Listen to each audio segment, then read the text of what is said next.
Yeah. Thank you for remembering. Yeah. Okay, so I'm Yannis Andreopoulos. I work at iSize, and I'm also a professor at University College London, but this is work that was done in the company. It's joint work with some industrial collaborators that unfortunately have to remain nameless because of NDAs and lots of other things.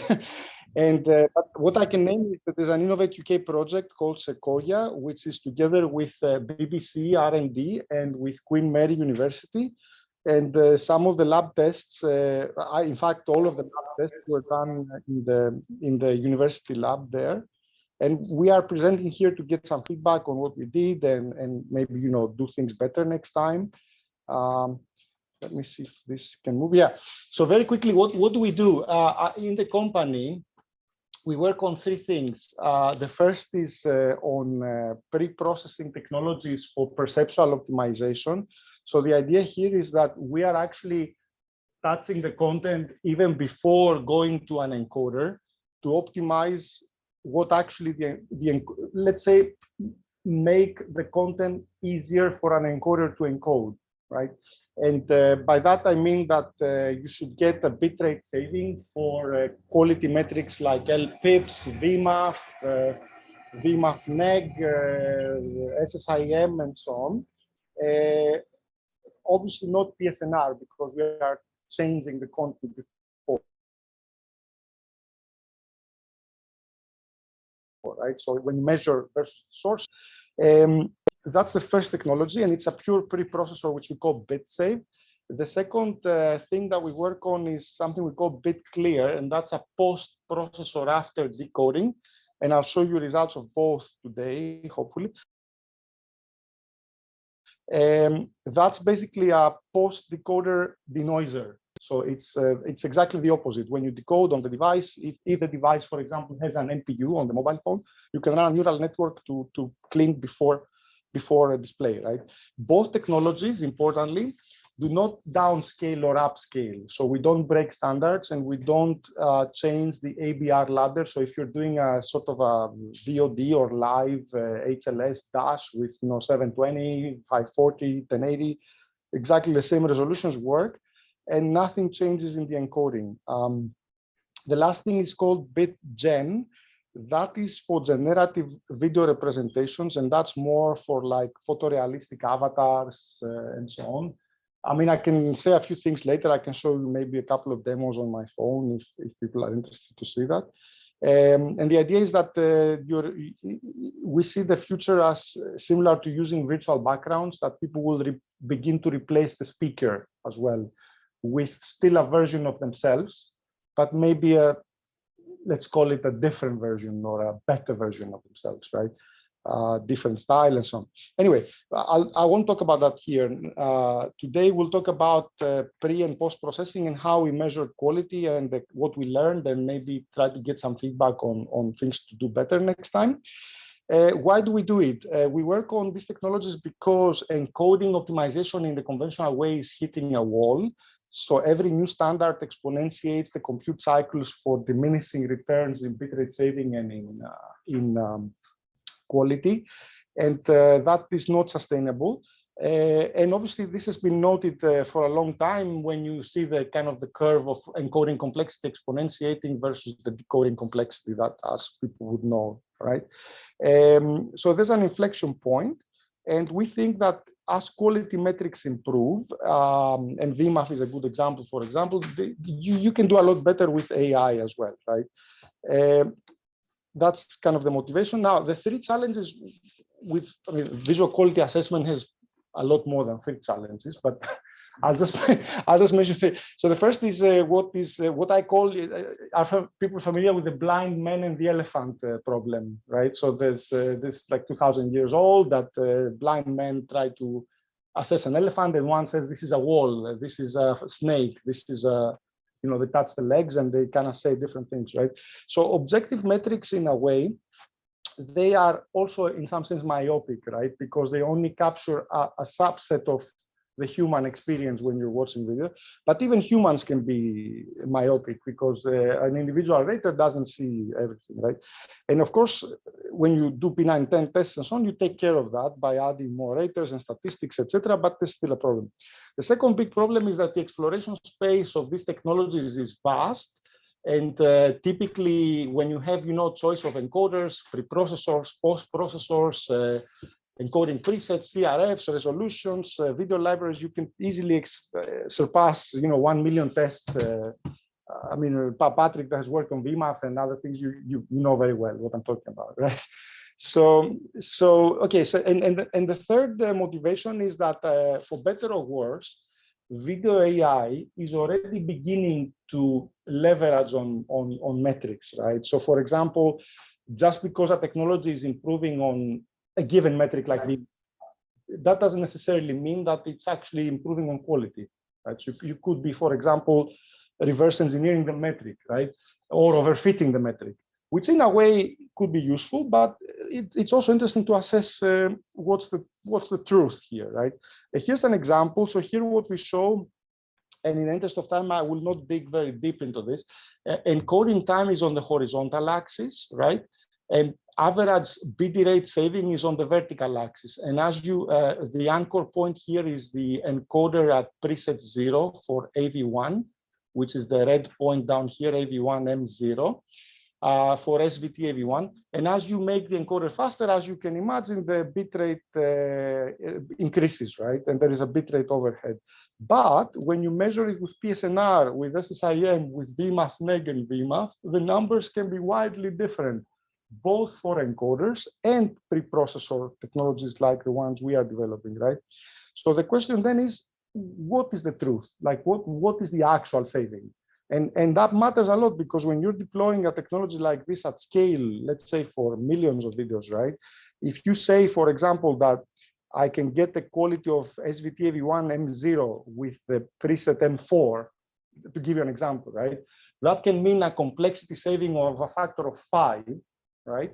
Or if it is M2, it can mean a complexity saving factor of 2, and that's a massive difference. It's not, so especially as the encoders become very flat, because the optimization, as I mentioned before, doesn't begin to pay off, right? So this flatness and the deviation of metrics is an important challenge. So again, I won't dwell very deep on the technologies, but I'll mention that we measure two technologies. One is preprocessing, which we call bit save, and it's a pure frame-by-frame preprocessor prior to encoding, and doesn't change the resolution. You can use your entire ABR ladder. It optimizes for VMAF, SSIM, and VIF, and other metrics, and denoising, which is after decoding, right? And again, doesn't change resolution, and you can upscale and display with Lanczos or whatever filter you are using already. So it's a pure denoiser after decoding that removes VP9 and AVC artifacts and so on. So the question we wanted to answer is, how can we fuse, for example, metrics from libVMAF together to get closer to the MOS score of a P910 test, right?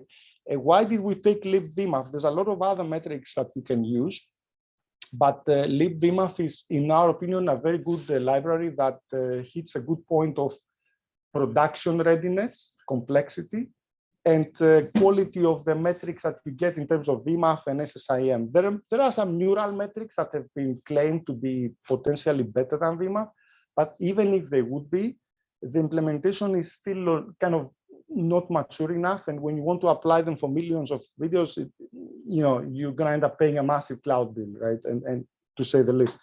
Anyway, so what we did is the following. We said, okay, we can't test at the scale of the tests that were done in VMAF. So instead, we're going to take all the measurements we're getting across the scale of bitrate and CRFs and codecs and preprocessor and codecs and so on for AVC, VP9 and so on. We will form the convex hull of the points for the different methods, and then pseudo-randomly sample the convex hull to span the quality range from the low values of VMAF to high values of VMAF, right? But in the meaningful range, not in the very high, not in the very low range either, because that's the kind of production scale. We chose VMAF because it has a good stretch of quality across, from low to medium to high, while SSIM, for example, is more, it's shrinking the range more, right? So it's not really a good metric that spans the scale, even if you normalize it in the way that Yanis has proposed for Facebook and so on. And we do, then once we pseudo-randomly sample across, by the way, this is an ABR ladder, so that means the points are not only different CRFs, but they're also different resolutions. So some of them could be 720p, some of them could be 540p, because it's whatever survives in the convex hull here, right? If somebody wants to explain the convex hull selection, I can go deeper if people feel comfortable that it's okay, right? Think of it as if you encode everything into everything, like every resolution, every CRF, every quality value, you get this cloud of points you see on the left, right? But then you want to take the extreme curve that is closest to the maximum quality and the 0 bitrate. So the points that are closer to the top left survive, right? The distance. Okay, so then we randomly sampled. We took 21 sequences from the AV2 CTC content, the standardization content of the AV2 for Mayo Media, 1080p resolution and whatever resolutions were selected. This slide is quite dense, so I don't want to spend too much time wasting too much time unpacking it. It was standard 3/8 distance, multiple CRFs, 48 raters, and so on. A bit less for the denoising solution that was happening after the decoder. So that solution wasn't tested as much as the pre-processing. After we collected ratings, we used the Surreal package from Netflix to filter and remove, normalize for bias and ambiguity of the raters. And the results are presented here for the pre-processing. So we found out that when we did this methodology, on average, with the training of the raters we got, the bias was okay, I would say. Most of them were minus 25 to 25. And inconsistency was also kind of within expectations. There are a few outliers of inconsistent raters that anyway, the MLE approach of Surreal should take care of. These are the recovered quality scores. And again, we see that they cover the range of qualities from 1 to 5 in ACR reasonably well. We retested some of the VP9 qualities because VP9, we found out that the encoder is very peculiar on the high CRF region. So you need to go between CRFs of 55 to 63. That's where all the action usually takes place. So we run some additional tests there. Okay, so the key takeaways were that we found that the correlation for the codec and pre-processing and codec solutions was best for VMAF, neg, and VMAF, which you see here on these are scatter plots, so quality versus metric, right? So ideally, you want to get a diagonal line here. The more the distribution resembles a diagonal line, the better, right? So VMAF, neg, and VMAF were the best. SSIM wasn't that bad in this case, but it was worse, and PSNR was the worst with kind of an S-shaped type of result, right? And when we then fit them together with an SVR, a support vector regressor similar to the libVMAF one, we get a metric that gets closer, even better to the most ratings that we recovered across the different qualities and scales. And that becomes sort of the results you see here. So better alignment across. And here we're using everything, PSNR, SSIM, VMAF, neg, and VMAF, right? And that's actually the metric that we have used to fuse the results. So basically, later on, I'll show you that, is it maybe later? No, it's not here. So what happened is that when we did this, we found out for the pre-processing solution that the true complexity, the better complexity versus BD rate curve came out to be somewhere in between the VMAF curve and the VMAF neg curve. So not as conservative as VMAF-neg, but also not as liberal as VMAF. So it's somewhere in between, basically. In fact, for people that know what VMAF-neg and VMAF do, we found out, and that's a key takeaway for us, that if you allow VMAF-neg with a gain limit of 0.1.05 or 1.02, so 2% allowance, 5% allowance, that came out closer to this test, at least. Whether that's a universal truth, I don't know, honestly. And then when we tested the denoising results, let me just get to that. Here we go. Sorry for flipping like that. Okay. We got again, here we got a bigger deviation in bias and inconsistency. The reason for that is because in the denoising case, we use a GAN denoiser, and that means that it can occasionally begin to add content that is not exactly there, right, in terms of the source. And people may like it or may not like it. So it's in an ACR test, people just see and score, right? So they don't necessarily compare like a DCR. Again, we think the test covered the span of MOS ratings reasonably well. And again, interestingly here, what we found out for GAN-based denoising after decoding, it's only VMAF that can get close. PSNR is correlation coefficient was like 0.06, so basically uncorrelated. And SSIM as well was quite low. It was like 52% and so on. And that makes sense because these metrics are too distortion oriented. So they're too aligned to the source to basically capture what is happening here, right?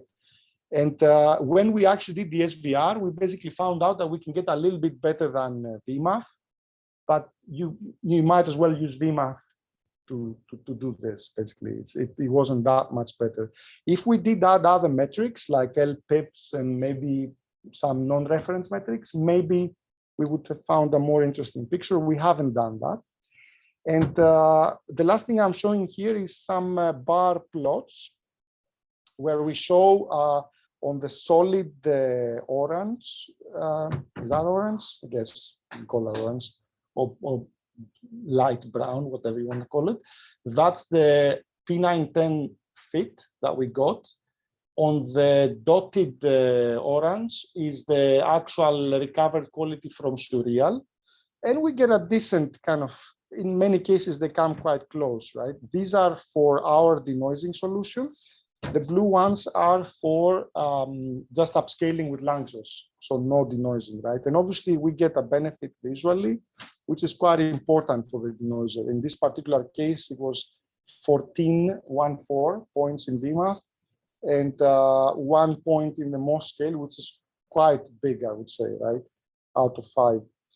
These are bar plots similar for VP9, medium and high CRFs. And that technology is suitable for medium and high CRFs. In low CRF, the benefit of denoising is diminished. And here's a visual I can try and play it over the Zoom. I mean, you can see on the left the denoised result, on the right what came out of, in this case, was X265. If I play this, I can hopefully play this. Sorry, my Zoom bar is getting in the middle. You should be able to see that there is at least I can see on my side, there is a big difference in the quality, right?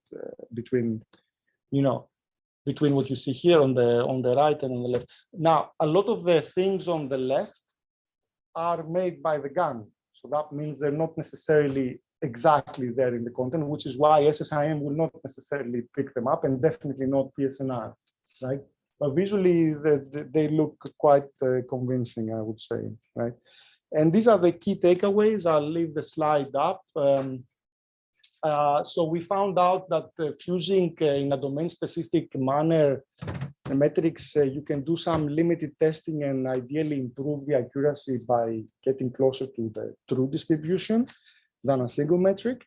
It's a methodology that we are interested to learn to do better in the pseudo-random sampling that I mentioned, and how we can make that test statistically more robust and scalable and so on. In the case of pre-processing, we found that VMAF neg with some allowance of 2 to 5% in the gain limit was the best proxy metric. And for post-processing, due to the GAN losses, only VMAF and VMAF neg were relevant. As I said, the pseudo-random sampling of the convex hull did help a lot in reduction of the sampling space in this case. And we could add other metrics, but we're still interested, given that we are a production type of design, in metrics that are scalable and can deploy easily, without spending enormous amounts of cycles, right? And they're also well validated by the community. And that's all. I'm happy to discuss. Thank you.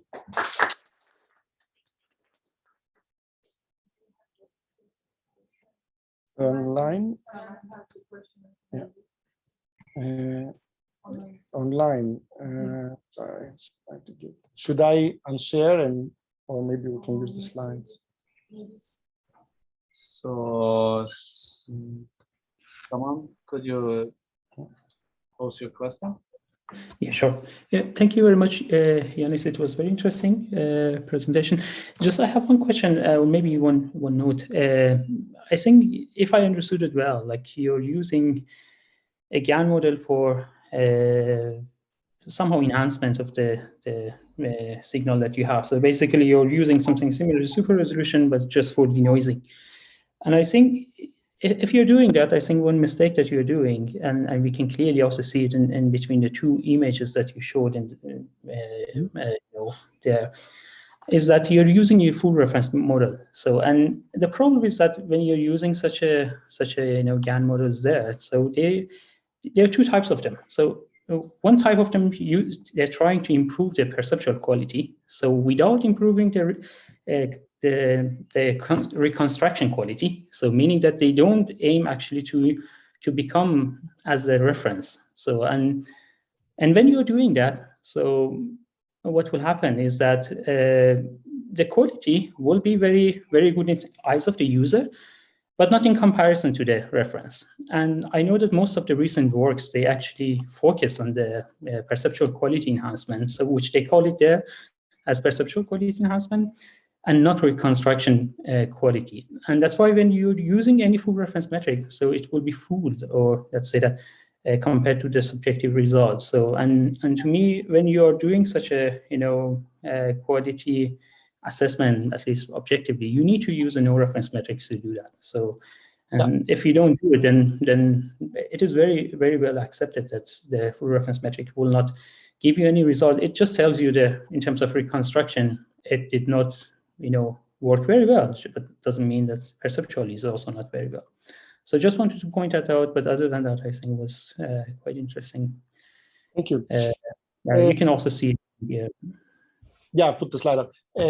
So basically, that's an interesting point. So thank you, Saman, for the comment. As you can imagine, there's a lot of detail I kind of brushed over in a very crude manner. Just to answer briefly, in this case, we use loss functions. Some of them are GAN losses, some of them are reconstruction losses, right? And what we do is you can go full on GAN, in which case you start to reconstruct things that are not even there at all in the content, right? Or as I think someone was saying, you can bias towards the reconstruction.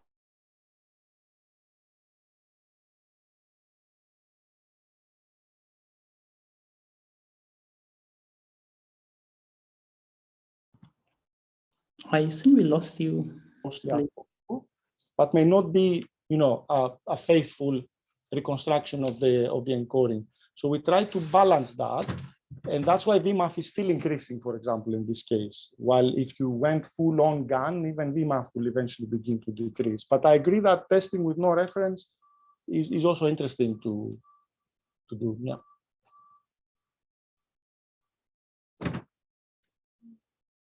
Yeah. Yeah.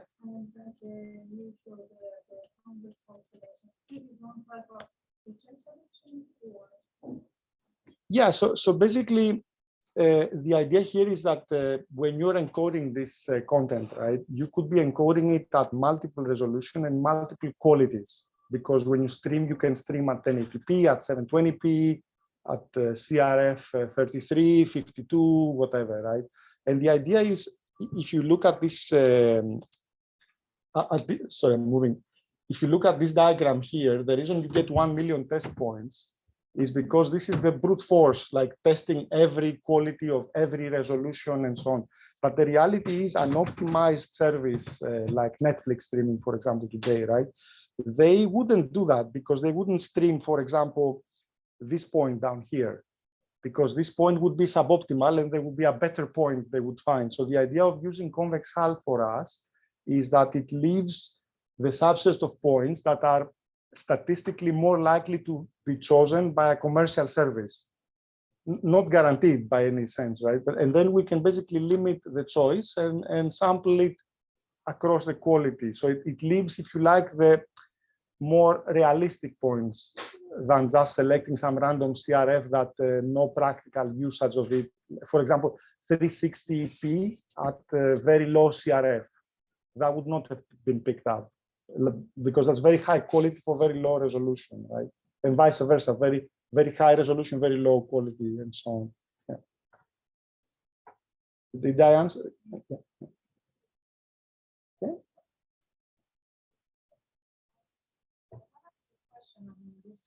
Yeah. So this the convex hull that you modeled, did you use it in order to here it's a pseudo-random selection on this convex hull. But the convex hull itself is this model, so you can use it in order to select automatically, not have to generate all of the sample tests, or you have to regenerate it for every sequence and then select the ones that are higher in the genome. Yeah, I mean, generating all the points is computationally costly, but it's fine. I mean, you can run all the encodings. Okay, they'll take a couple of days, whatever, right? But the key is, if we had an infinite budget to spend on P910, we would probably use all of them, because why not, right? But the point is, you want to limit the amount of testing that's where we kind of get the circles of the pseudo-random selection. And it's always a tricky point of how much do we want to get close to the knee of the curve versus the flat areas versus the very steep areas, right? So getting, you know, somewhere here, should we change the density, for example, and sample more here? Should we sample equally? That's possibly affecting the result a little bit, right? But the convex hull is a very standard process. Like, you can encode multiple times and just select the best subset that is in the convex curve, right? Yeah.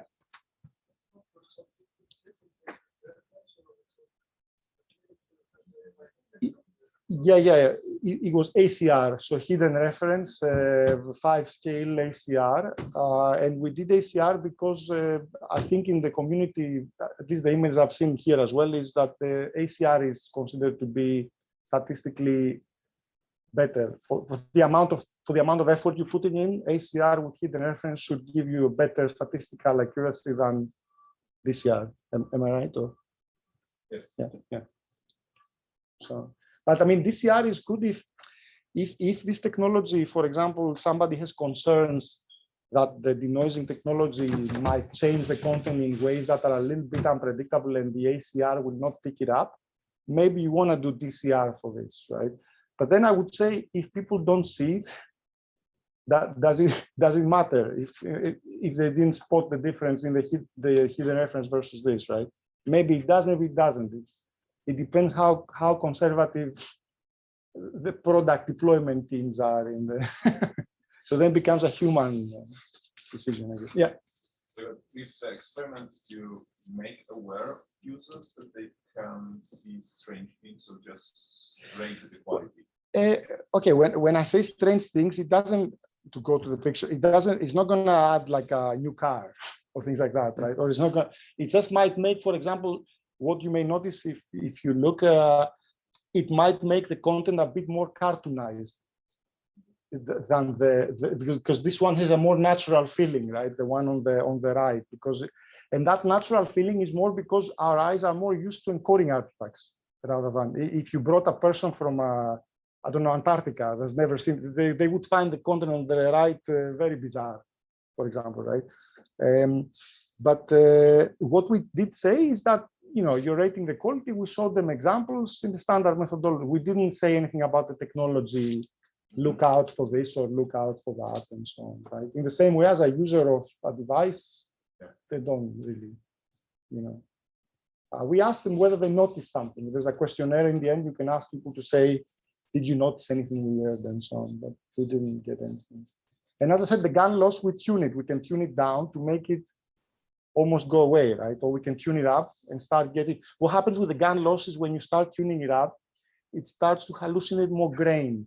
For example, in the areas here, in the car park, these lines will become a bit more like fuzzy, grainy, and so on. But it's not like it's going to start adding, like, as I said, new rails or new cars in the content. Yeah. And I'm not sure if you didn't pick up it, but did you analyze the result based on subjective experiment only? Can you spot the difference, like how much you gain bitrate, for example, with this method, but not using but just relying on subjective experiment? Because as I understand with all this, if you rely on subjective experiment only, then to some extent should be enough, if you have enough data, yes. So it's always, the subjective experiment is the absolute truth, but it's always undersampling the true distribution, right? Because so it's a trade-off, obviously. But I do agree that for the content of the type we tested, the subjective experiment is the truth, right? In that case, you can see the lines here, the ones where it says recovered quality score, the one with the dots. These are the actual P910 recovered qualities from Surreal. So there's no model, I mean, except for the Surreal post-process. But the VMAF one, and one of the things we try to do here is tuning. I think what was mentioned in the question is tuning the GAN losses carefully and ensuring that you find a good balance between distortion-oriented losses and perception-oriented GAN losses is an interesting problem. Because if you go full-on GAN, or then everything becomes sometimes very grainy and so on. If you go on full-on distortion, everything becomes very blurry. So what you're gonna see in the full, if I would show you the full-on distortion result here, the lines wouldn't be as sharp in the rails. They would be much more fuzzy. But PSNR would go up and VMAF would go up, right? But it's just, those metrics wouldn't capture that type of, Very interesting. Thank you. Did I hijack too much time? Or? That's fine. So, are there any other questions? Or then I think we should move on. I mean, you can always reach out to me and. So we have.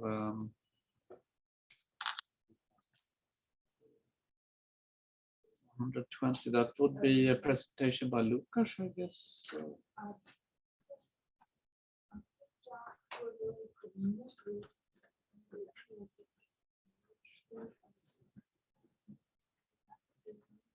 Because I don't think it's on my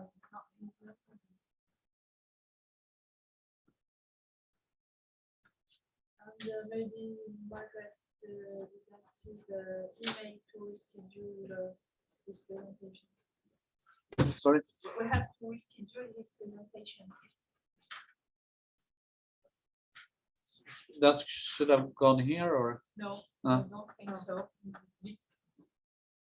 He planned to come here in person. Ah, And okay. then he couldn't, so maybe we need to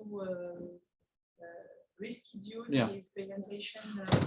Sure. Maybe is it later today or on Friday? Friday noon.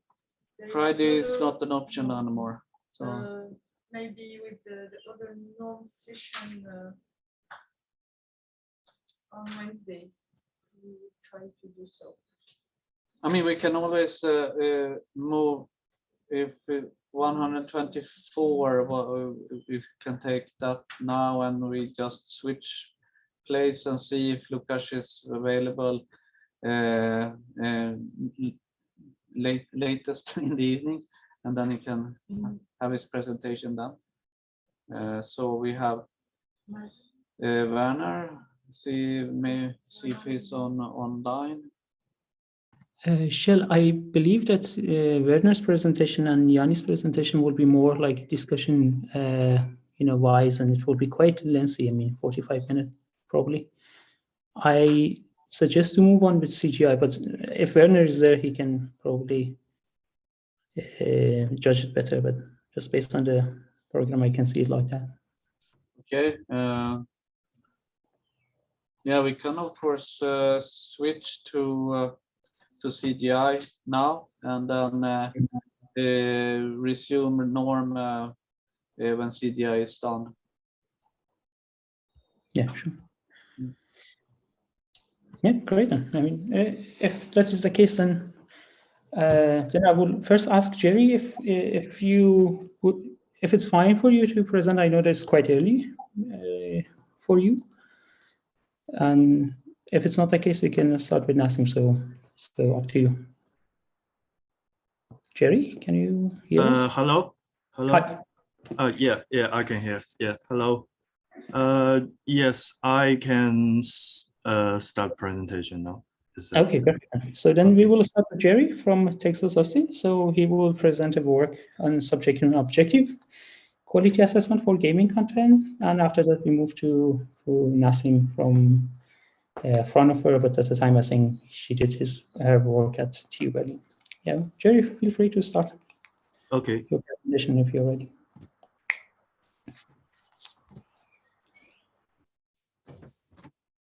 And hello, I'm Jerry, and I just graduated from the University of Texas at Austin as and earned a PhD degree, and this is my one of my PhD work. My advisor is Dr. Alan Bowick. So today I want to talk about quality assessment of the UGC gaming videos.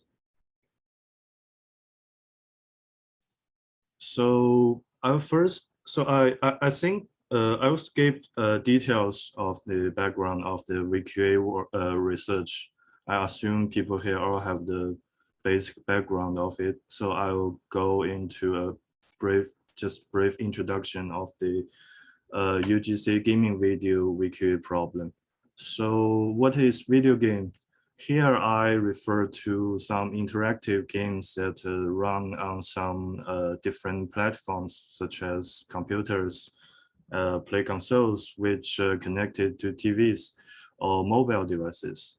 And gaming videos, here we refer to some actual gameplay that is recorded and which is synthetic and artificial. So just like non-gaming or general videos that I think there can be broadly categorized into two categories. One is we refer to a PGC, professional generated content gaming videos, which are usually captured by some professional people with very powerful and professional hardware. And these kind of gaming videos are of extremely high quality. Another kind, on the contrary, is what we call UGC gaming videos. Here we refer to the gameplays recorded by casual users and usually has very different quality, usually contain a mixture of the different kind of distortions. And this is some examples. Here is one high quality gaming videos that in our newly proposed database. And you can see this is actually without any visible distortions. And this is another example. It is of a very low quality, and you can barely see nothing details. So the quality of the different UGC gaming videos can be quite different. Some are very high and some are very low quality. So our work, we want to predict the quality of such UGC gaming videos. So to solve this problem, here we have two main contributions. The first one is what we call live YouTube gaming database. That is, I think, as far as I know, is the only one which has our UGC gaming videos. And we also propose another new model that we call Game VQP, that is specifically designed to evaluate the quality of the UGC gaming videos. And I'll first introduce the database. So in the new database, there are 600 gaming videos and captured from 59 different games. And they have 4 resolutions. This selected based on YouTube standard. And there are also 2 different frame rates, 30 and 60 FPS. The duration of the videos from 8 to 9 seconds. Here are some examples of screenshots of the videos. And we collect videos from online website, Internet Archive, a free digital library that they have all the videos uploaded by different online users. So they are UGC videos. And we select gaming videos based on the popularity of videos on YouTube. And in the same time, we also want to make sure to keep the wide variety of different types of games. And after we download all the videos from online, we then random clip and extract 3,000 video clips, and then did further random sampling, and finally got the 600 videos to be included in our database. This is a graph of the SI versus TI, spatial information and temporal information. And we can see, compare with some other databases, this shows that our database actually has rich content, include rich content. So we also conducted an online study, because our study are conducted during the COVID period. So it was an online study, and we have 61 participated subjects, and they all completed all the study sessions remotely using their own computers and using on the web page that we designed. So this is not a crowdsourced study. And we arranged subjects and videos in 6 groups respectively, using round robin method to avoid any possible bias. And we collect approximately 30 ratings per video. So each video was viewed by about 30 different subjects.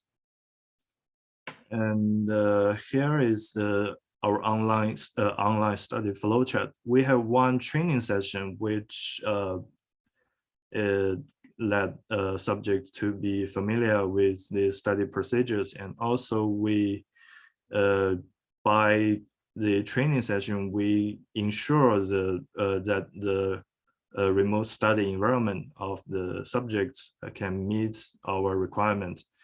And we have 3 test sessions in total, and each lasts about 30 minutes. After the subject finish all the study, we have a short post-study survey, a questionnaire. So here are 2 representative questions in the questionnaire. One is that we ask subjects whether they are satisfied with the video duration, whether the video duration is long enough for them to give a rating. And the result shows that most of the subjects are satisfied with time duration. While there another question that we can say that there are still a few subjects, they suffer different degrees of the dizziness during the study. So in the future, other studies, this can be a problem that we need to address. There are also two main challenges. One is the video stalls. So because we did study online, so we need to try to avoid the delays or stalls mainly caused by some poor internet conditions. So in this way, we shorten the total duration of the videos and make the video file, the size of the video file smaller. And another challenge is the rescaling artifacts. That is, so to solve this, we ask all the subjects to set their monitor, their system resolution to 1080 and in the full screen mode. And data processing. So we follow the ITU standard to process the data. That is, we first compute the z-score. We convert the raw score into z-score and then convert it to MOS. And these are two MOS distribution graphs. So the left one is the MOS distribution, and we can see it is a right screw distribution. The right graph, this is the MOS distribution based on different 59 different games. And yeah, so next I'll introduce the new model that we proposed. We call game VQP. And so basically game VQP have two modulars. One, we extract two different kinds of features. One is the natural scene statistic features that we call NSS. Another kind of feature is deep learning features. So we after extract two kinds of features, we train two SVR model that we call SVR1 and SVR2 respectively. So these two independent SVR models that trained using NSS features and CNN features independently. After that, after we have these two models, we then get two predicted scores from the two SVR models, and then we do a fusion. Here we do averaging of the two predicted scores, and we got final overall quality score of the whole video. So I'll briefly introduce the two modular. So first, the NSS feature modular. So NSS theory, that is, so basically, we assume that the distribution of normalized coefficients of natural images or videos, they obey some Gaussian distribution, while when there are distortions occur, this distribution will be predictably changed. While for the gaming videos, we know that gaming videos are not natural images, they are synthetic generated, but still we find that they have their unique, that we call gaming video statistics. So it is still predictable. And we split the whole NSS feature extraction process into 5 phases. That is color conversion phase, followed by pre-processing phase and normalization phase, post-processing phase, and finally the feature extraction phase. So in the color space phase, we choose the color maps that we want to extract features from. So in our design, we choose 2 channels of the CIE LCH color space, that is the luminance channel L and the chroma channel C. And after that, after we have 2 color maps, we then pass it to the second phase, pre-processing phase. That is, we further apply some more different filtering methods to the color maps that we get in the previous phase. That is dog filtering and gradient magnitude estimation filtering, and we simply pass through the original color maps to the next phase. And this displays frame differencing. This is one of my another PhD work, and this is temporal features. It basically extracts some temporal features, spatial temporal features, and we also apply for to compute the signal field of the original color maps. After we got those more feature processed feature map, we fit them into the third phase. That is, we further normalize all the feature maps using the MSN method. That is, we compute the mean, subtractive, and contrast normalized, that we call MSN coefficient maps, using the following equations.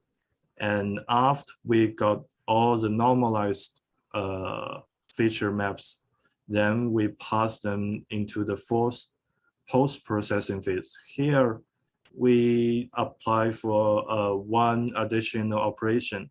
That is, we compute the spatial differencing. So we have some more processed feature maps. After that, after we have all the feature maps, we feed them into the last phase. That is, we apply for a fitting model that we usually use, called generalized Gaussian distribution model, GGD model. So for each feature map, we apply for one GGD model and get 2 parameters. And these all parameters are the finalized output features that we will use for the SVR training. So here is a summary of all the unasset features that we use. And there are 7 different kinds of unasset features. So after we obtain all the features, we feed them into a SVR training process and get the SVR1 model. So another modular, CNN modular, that is, we apply for DenseNet 201. That is a pre-trained CNN model. We apply it on the each frame of the given video, and then extract features from the last average polling layer, and then feed all the features into the regressor to train a regressor that we call SVR2. And after we have these 2 SVR models obtained by training using the NUSS features and the CNN features respectively, we then make a fusion, that is a mean fusion of the 2 predicted scores from the 2 SVR models. And then we get the finalized quality score of the given video. Then let's see performance experiment results. We choose 3 evaluation metrics: SRCC, LCC, and RMSE. And we also use a statistic significant test, Wilkinson ranked sum test, which is to test the whether the median value of the 2 distributions are the same. And we randomly split the new database into 2 training and test splits subsets. And we repeat the same process 100 times. And then we report the median value of the SLCC, LCC, and RMSE. So here are the results, and we can see, compare with the previous SOTA, two of the SOTA model, Weatherville and Repeat, our new proposed model, Game VQP, got a very high performance, higher than all other models on the new database, on the UGC gaming videos. And this statistical test also show that it is our model statistically the best. And based on the box plot, it is also more stable and more robust. And we also tested 4 pre-trained CM model. That is, we didn't do any fine tuning. We just apply a pre-trained CM models, which is trained on the ImageNet. So we tested 4 models: VQEG 16, Exception ResNet 50, and DenseNet 201. So we can say that DenseNet 201 already got very good performance, even without any fine tuning. And we also test different fusion methods. So for our game VQP, we use mean fusion. This is what we implemented. While in the another fusion method is the product fusion. That is, we compute the product of the 2 predicted scores from the SVR1 model and SVR2 model. And we can say these 2 results are actually statistically the same.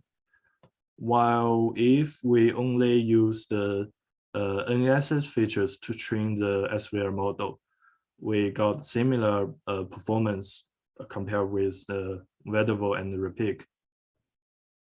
Also, if we put NSS feature and CN features together into only one feature vector and train a single SVR, it improve the performance compared with the NSS features only, but it is still the mean fusion and product fusion method performs better than or other fusion method. And we are also interested in the performance of our game VQP model on other general UGC videos, so non-gaming UGC videos. So we tested on the live VQC database. That is a general UGC video quality database. So we can say that, so except the best TLVQM model that achieved super high performance on the live VQC, our newly proposed model, Game VQP, achieved the second best performance and is the same as another one of the SOTA model, Repeat. So this also shows that our model, it is designed for UGC gaming videos, but it also have the potential to used for non-gaming UGC videos. And then the conclusion. So in our work, we proposed a new database that has 600 UGC gaming videos. And we conducted a new online study to collect the subjective ratings for the videos in the database. And we also proposed a new model that we call Game VQP, which is specifically designed for the quality prediction of the UGC gaming videos. This works supported by YouTube and collaborated by YouTube and Live Lab at the UT Austin. So future work. So this project is just already completed, and we have submitted 2 journals, and they are currently under review. And we also submitted we have also published one conference paper on WCV workshop.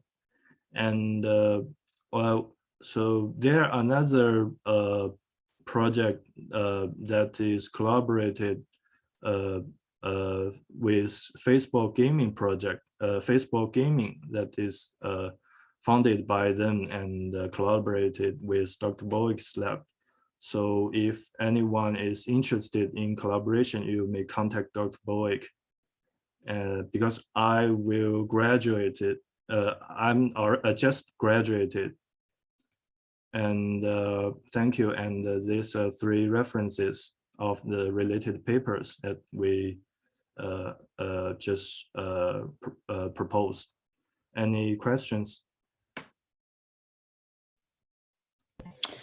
Yeah, thank you very much, Jerry. That was very interesting. I have a couple of questions, but let's first go to the room and see if there's any question from there. I don't see anyone raising the hand. Yeah. A question in the room. Okay, please.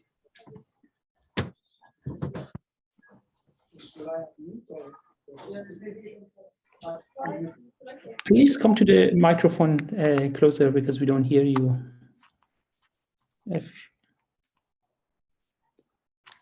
Online, bottom, I think the scores were collected online, with an online crowdsource. Is that correct? What was the tool? And the second question was the other state-of-the-art methods that were benchmarked. Yeah, Shell, if you can repeat that because we don't hear, I think. Yeah, sorry, it's a little small. Yeah, the voice, the sound.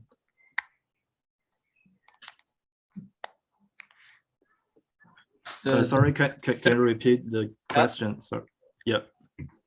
What was the crowdsourcing tool and the complexity of the method versus other state-of-the-art method? Sorry, you mean the complexity comparison between different models? Is that your question? Yeah, it's one of the questions. So do you know how complex is your model? So I don't have the time complexity comparison result in hand because we have 2 modulars that basically for unnecessary features that we most of the features actually also used in other models, so they are generally similar speed compared with other NSS feature-based models. And while for CNN features, because we didn't have any fine-tuning or retrain, so we just simply apply the pre-trained model. So it is relatively fast, considering the time computation speed. So I think it is generally, we avoid any like unnecessary features that require like using some a steerable period or some other slow operations. So it should be relatively fast. Yeah. And I think the first question was also like asking what crowdsourcing tool that you use. If I'm not mistaken, you don't use a crowdsourcing tool. You said that that's online tool that you use, but can you elaborate a bit more on that? I guess that you did a remote test with people that you know them. At least that's my understanding from the paper. Yes. So we didn't do crowdsourcing. So it's online, but we collect all the subjects, all the participated subjects from a class in the UT Austin. So they're all undergraduate students, but without a background on the image and video quality. So then we design our own web page, and we send the web page link to those subjects, because that was during the COVID period. So all the subjects, they finished the all the study sessions online through our web page. And because they are students, so we can have communication, not like crowdsourcing that you're limited to communicate with the subjects. So in our study, we can have communication, contact with the different subjects, so we can make sure that they meet their study environment meets their study environment meets our requirements, so that we make sure that our study are reliable, the results are reliable enough. Yeah. Yeah, great. I'm not sure if you received your answer, but if it's not, feel free to ask again. We have one more question in the room. Yeah, sure. Let's proceed with that. Yeah. Was it you? Oh. Or do you still want to ask? Yeah. I don't know. Can you hear me? Yes. So my question is, did you analyze how many CNN features are somehow saying more or less the same story as the features extracted, the other, the NSS features? So you mean the number of the CNN features and the number of the NSS features? No, more like an analysis. How many of them are, for example, strongly correlated, and so do we really do something very different, or at the end we extract similar information and just losing our time on the calculation?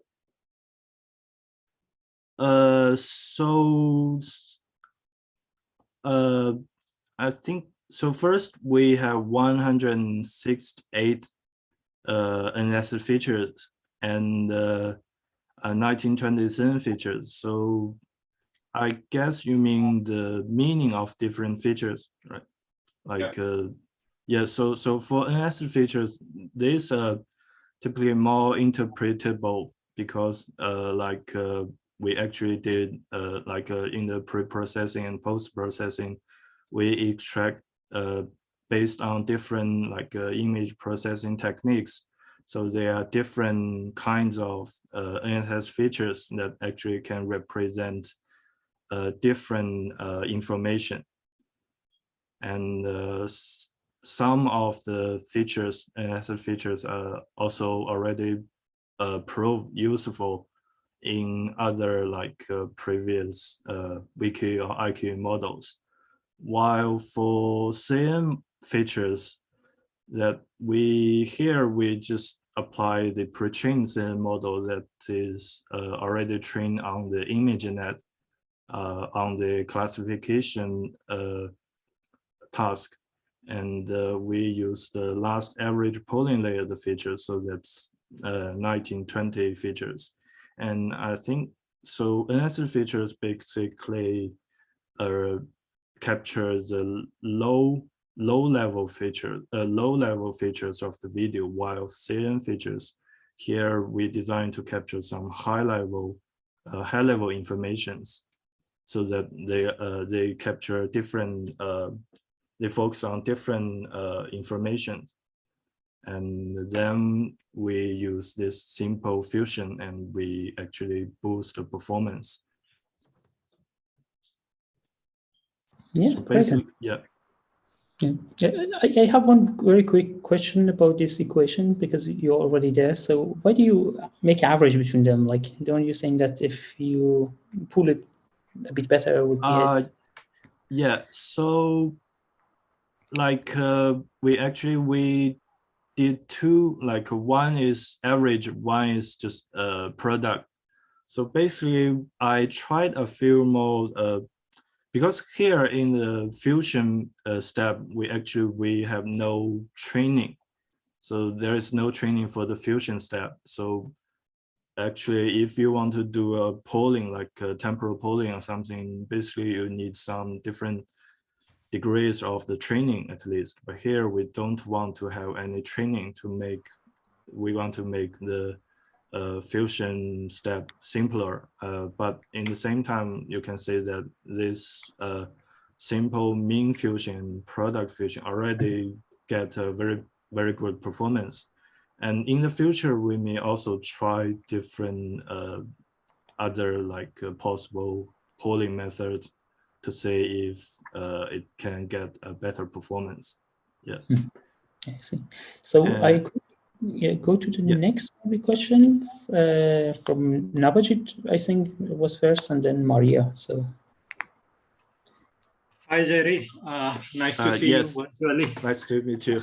Yeah. So I have a couple of questions. So the first question is, do you have any, how do I say, analysis on resolution-wise, how your model performs? Have you checked that? So we didn't do much experiments on testing on the different resolution. So I trained all the I mixed all the videos in No, the performance in the end. Have you checked how it performs, say, for 480p videos compared to say 1080p that you have? Sorry, you mean different resolution, right? Yeah, because in your data set you have 480p, 720p, and 1080p, right? You have different. Yeah. So yeah, I didn't do any experiments on this because actually we don't have we only so like for 480 like resolution we only have about 100 videos or something. So I just mixed all of them. And another, we initially want to have more resolutions like 4K, but because we did online study, so we finally remove all the 4K videos. So I for now I didn't do any and also our model include like downsampling process. I think I didn't mention here, but when we extract NS feature, we have a downsampling process. So that this is why I was asking. But we didn't do a more detailed experiment on it, but we can do it in the future as a future work. Yeah. Yeah, just a follow-up question on quick question. Have you checked the other models or you just stick with SVR? Have you checked, for example, random forest or any other machine learning model, or you just used SVR? We only try SVR for now because that is most used tools. But yeah, we may try others. Yeah. Yeah, because if you remember work from Steve and Rakesh and all, they use random forest, and tree-based models are shown to be better in this case. But yeah, my last question, which is very important for me to understand, is how do you differentiate between PGC and UGC? Is there a criteria that you are going to use? UGC and so actually, I think it is not a very strict. There is no strict criteria to distinguish the two video groups. I think they are actually also overlap. There is all. I think that is not a very strict category, just a broad concept, I think. And I actually, this is also used for categorize the like general non-gaming videos. So we simply borrow that idea on the gaming videos. Yeah. Okay, thank you. Yeah, great. Thank you. Move forward to Maria, and then we move to the next presentation. Yeah, please. And I think there is one more question on the chat. Yeah, from Maria. Yeah. Exactly. I see. So it's about okay, so you're asking why we choose 100 iteration step, right? So this actually we repeat 100 times that just want to make sure there is no bias caused by random sampling, random splitting. So we usually repeat like 100 times so that the random iteration is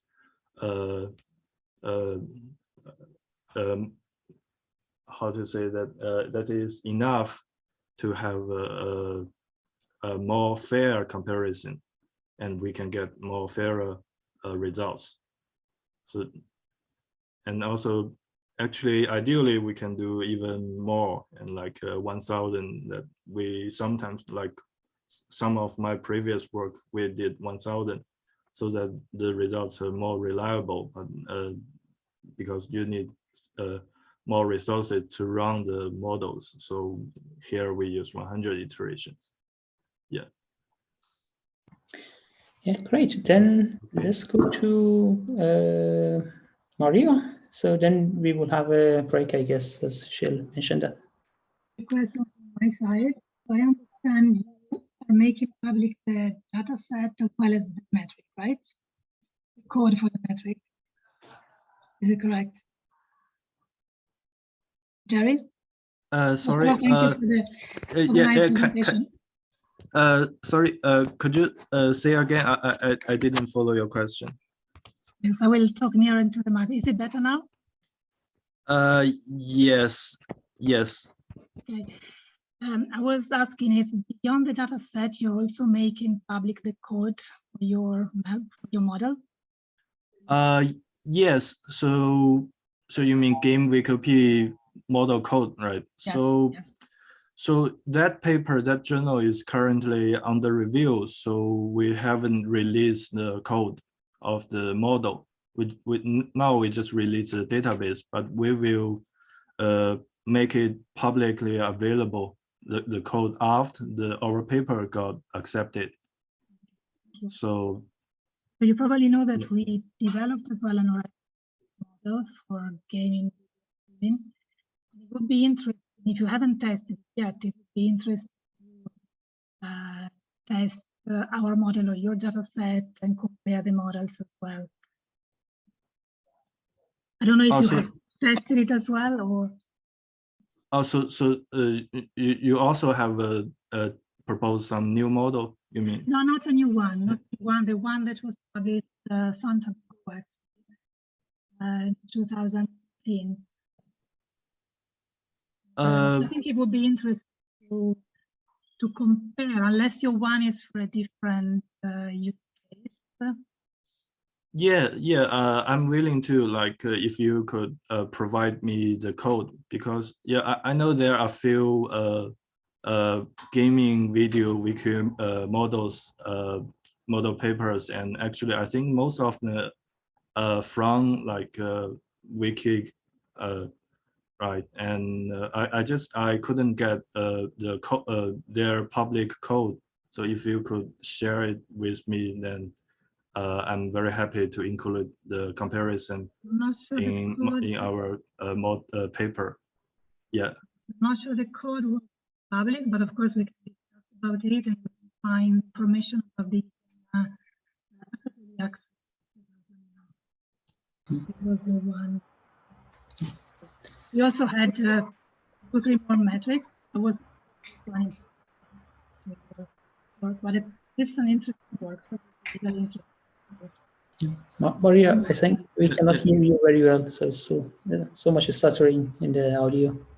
Okay, sorry for that. Yeah, let's continue. Maybe we can take it offline. It'd be good to have You can just you can just send us email and to Dr. Bowick and we can chat offline. Yeah. Yeah, sure. Okay, great. Thank you very much, Jerry. Thank you. Yeah, for the presentation, it was very interesting. Yep, and I think I will hand it over to Shell, if I'm not mistaken. So there will be a coffee break. So, and Shell, do you know when you would like to be back, in 10 minutes or 15 minutes? 15. Yeah, then we start again at 4:15. Yeah. Okay, great. I think we'll maybe take since it's 03 now, so 20. So we reconvene at 20 past 4. Yeah, sure. 20 past 4. Perfect.